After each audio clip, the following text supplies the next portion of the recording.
grand niveau et ça c'est tout à fait évident. Et la première question, je ne vais pas y répondre parce que peu importe ce que je dis, que je me proclame favori ou que je me proclame outsider, le favori, l'outsider, il doit le démontrer sur le terrain. C'est là qu'il faut parler. 안녕하세요. 주권 밖의 이야기를 전하는 풋볼레로 JK입니다. 2달 만에 드디어 챔피언스 리그가 돌아옵니다. 당장 내일 새벽 라이프치히, 리알 마드리드, 코펜하겐과 맨체스터 시티의 16강 1차전 경기가 열리고 모레 새벽에는 라치오와 뮌헨, 파리와 레알 소시에다드의 경기가 있습니다. 오늘 영상을 시작하기 앞서 지난 주말 릴 경기를 마치고 기자회견의 뒷부분에 나왔던 장면을 하나 먼저 보여드리겠습니다. 챔피언스리그 경기를 앞둔 압박감에 대한 질문이었는데 엔리케 감독의 답변이 흥미로웠습니다. 이 영상을 보셔야만 오늘 기자회견의 앞부분을 이해하실 수 있을 것 같습니다. Hace ya 3 semanas que en la tele solo veo que jugamos la Champions y la Champions. Parece que vamos a jugarnos la vida. No.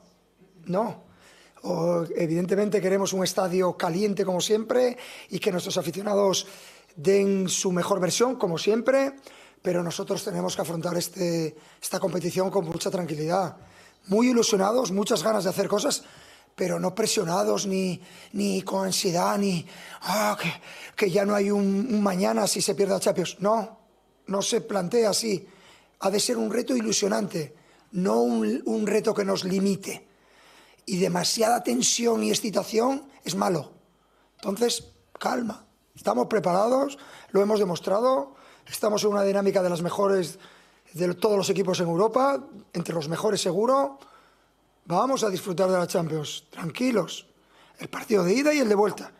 Y si luego el rival es mejor que nosotros, aplaudimos. Y si no, seguro que más ilusión que nosotros no tienen. Pero no convirtamos una presión excesiva en un problema, no. Nosotros no tenemos ninguna presión. De hecho, el Paris Saint-Germain no lo ha ganado nunca. La presión para los que la han ganado. Nosotros tenemos ilusión, mucha, más que nadie.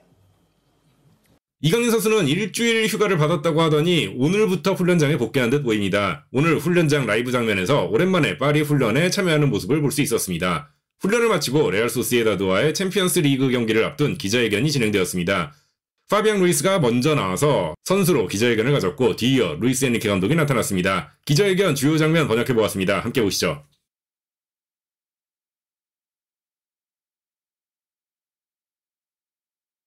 Bonjour Luis, Giovanni Castaldi, la chaîne L'Équipe. Votre communication à l'approche de ce grand rendez-vous est très positive, notamment sur l'aspect mental. Est-ce que c'est une manière pour vous de protéger son groupe? On sait que le passif en Ligue des Champions pour le Paris Saint-Germain était parfois lourd. Vous avez été de l'autre côté, notamment à Barcelone. C'est pour protéger vos joueurs que vous faites ça? Merci. Buenos días. Bonjour. Non. Non, il ne s'agit pas de les protéger, il s'agit de vivre de la façon la plus naturelle possible ce que l'on considère comme la compétition de haut niveau. Et donc maintenant, on est dans cette période de la saison où il faut jouer les matchs les plus importants, ce que tu as envie de jouer depuis le début de saison. Et donc, la meilleure manière de les aborder, c'est probablement depuis un état d'esprit tranquille. Bonjour Luis Enrique, Marc Michonat du Parisien. Vous avez fait pas mal de turnover lors de ces derniers matchs. Est-ce que ça a alimenté votre réflexion en vue du match de demain? Et est-ce que ça a bouleversé votre réflexion et vos plans? Merci. Non.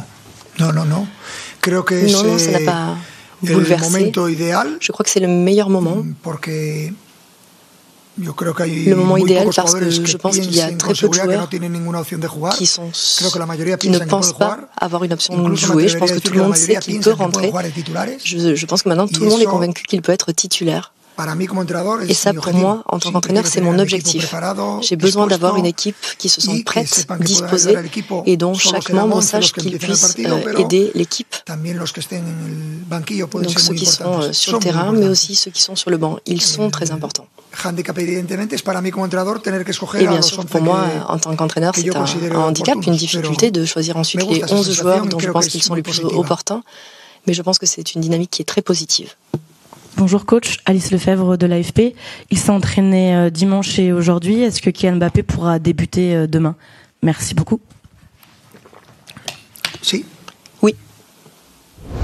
durant les 2 prochains matchs de Champions. Aquí, John Cuedva de Radio Marca. Quería preguntarte, Luis, por magnitud de club, por historia, por dimensión, une question liée à la grandeur du club, à la taille du club, à l'histoire. Est-ce que tu te sens favori pour le match de demain? Et quelles sont les choses importantes à faire demain pour contrer la Real? C'est très simple. Il faut leur prendre le ballon le plus vite possible et ça c'est très difficile. Et il faut essayer de ne pas perdre le ballon et ça aussi on sait que c'est difficile. N'oublions pas que la Real Sociedad est l'une des équipes qui en Champions a encaissé le moins de buts. Et donc c'est un adversaire qui ne te fait pas de cadeau, qui ne te donne pas le ballon. Et quand il est dans le pressing, c'est un pressing agressif et de très haut niveau. C'est l'une des meilleures équipes pour moi de la compétition. Et c'est pour ça qu'ils se sont qualifiés premiers de leur poule. Dans un groupe où il y avait le finaliste de la Champions de l'année précédente. Donc ils ont un grand niveau et ça c'est tout à fait évident. Et la première question, je ne vais pas y répondre parce que peu importe ce que je dis, que je me proclame favori ou que je me proclame outsider, le favori, l'outsider, il doit le démontrer sur le terrain. C'est là qu'il faut parler. Bonjour. Demain, c'est potentiellement le dernier match de Kylian Mbappé en Ligue des Champions au Parc des Princes. Est-ce que vous sentez une motivation supplémentaire, quelque chose de spécial chez lui pour ce rendez-vous, potentiel dernier rendez-vous? Potentiel, non. Potentiel, non. Potentiel ultima cita, yo potentiel. Potentiel dernier rendez-vous, non. Una especial. C'est pas la manière dont je le ressens. Alegría o tristeza o et donc je ne sens pas ni joie, como siempre, está como siempre. Ni tristesse, ni quoi que ce soit de particulier. Il est comme d'habitude. Si, merci. 파리와 레알 소시에다드의 챔피언스 리그 16강 경기 1차전은 한국 시간으로 2월 15일 목요일 새벽 5시에 열립니다. 오늘 영상은 여기까지입니다. 시청해주셔서 감사합니다.